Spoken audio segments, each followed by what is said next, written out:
One of the things that I was saying during my conversation at the New Haven Public Library was that I wanted everyone to remember that Toni Morrison, used her own stirring and singular form of art to draw out the problems embedded in the American experiment, as she may have referred to it. And then she would always hail her readers to collaborate with her in her narratives and beyond them, and in relation to her community of characters, to struggle together towards these difficult and hard-fought solutions toward a more perfect union, as some of our better angels and better thinkers have often reminded us to strive towards that place.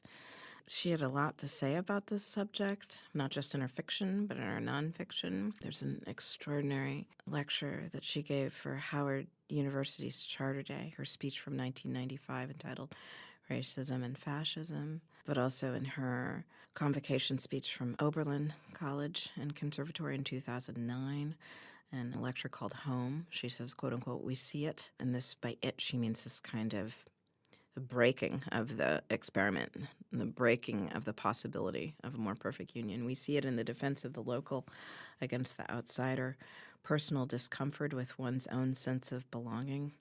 Am I the foreigner in my own home? Of unwanted intimacy instead of safe distance. It may be that the most defining characteristic of our time, she continues, is that, again, walls and weapons feature as prominently now as they once did in medieval times, and that is chilling that Professor Morrison said that in 2009.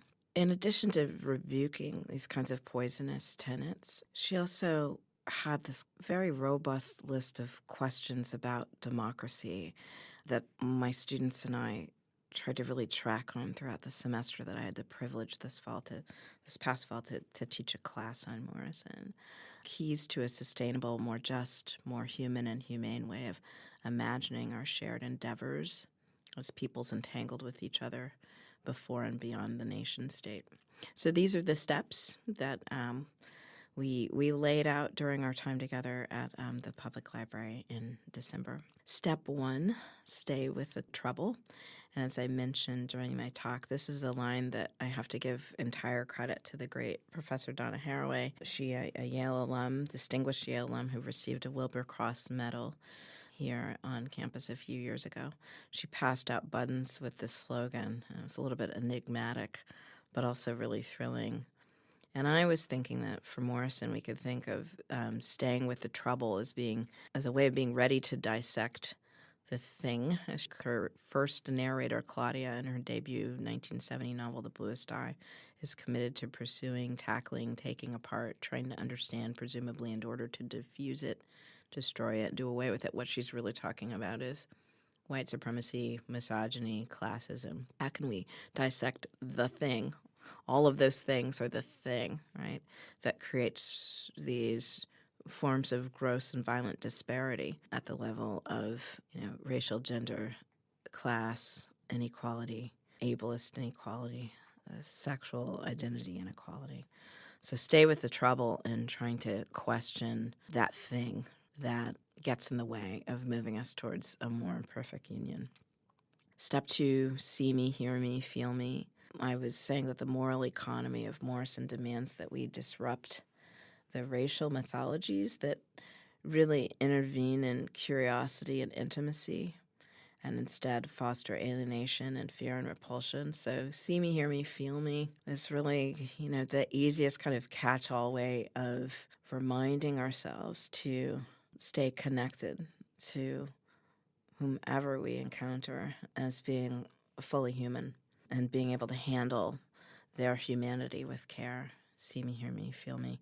Step 3, recognize as the landmark 1977 Combahee River Collective Statement announces, and this was a landmark Black feminist statement by a group of grassroots activists who were meeting on a regular basis in New England to think about a kind of more radical, liberatory America. One of the most famous lines in their statement from 1977 is, quote, "If Black women were free, it would mean that everyone else would have to be free, since our freedom would necessitate the destruction of all the systems of oppression." And I think about that line a lot with regards to Morrison's first novel. She had said She wanted to write a narrative about the most disempowered, the most invisible, the least cared for subject in American culture, that being a child of color and a girl child. So thinking about the kind of work that we would need to do to care for that kind of a figure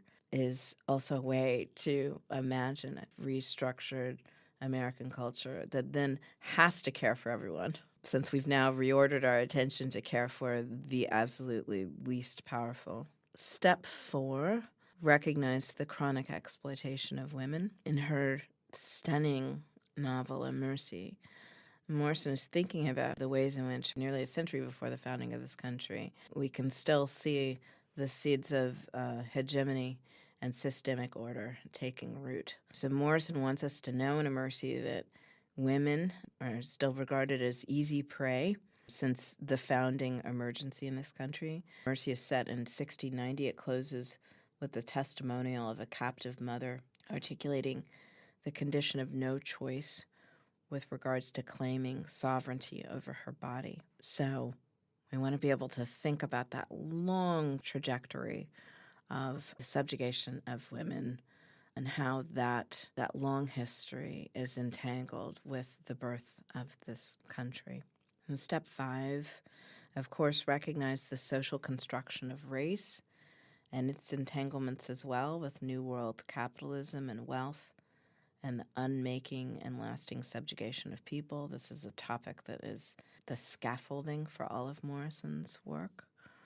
Step 6, recognize the repressed history of this land, the subjectivity of the indigenous, and open yourself to their experience of invasion, displacement, dispossession. This is really a recurring trope in Morrison's work. People think that she largely was focusing on Native American culture and Native American material conditions of struggle in A Mercy, but you can track that theme throughout quite a bit of her early fiction as well. Step 7, recognize the violent symbolic expenditure of Black bodies resulting in real violence inflicted on Black peoples, Black communities.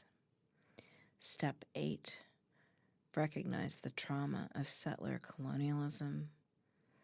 Step 9, nurture the artist. Beware the consequences of them not having outlets to flourish. Step 10, beware the expulsion of the other. Again, one of Morrison's original themes in her literature that runs like a through line throughout every single one of her work. Step 11, find the truth of your intimacies.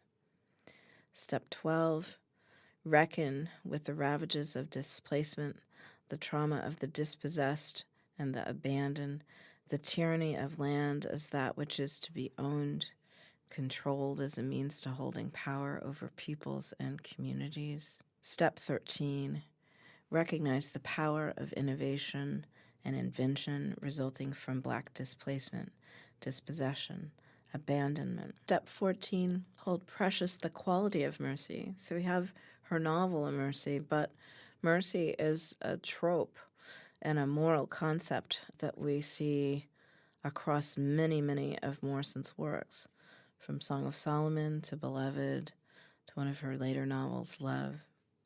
Step 15, recognize the corrosive effects of the material. Like capitalism is a thing to be really dissected for its harmfulness. You see that especially in Song of Solomon, but of course in Beloved and many of our other works.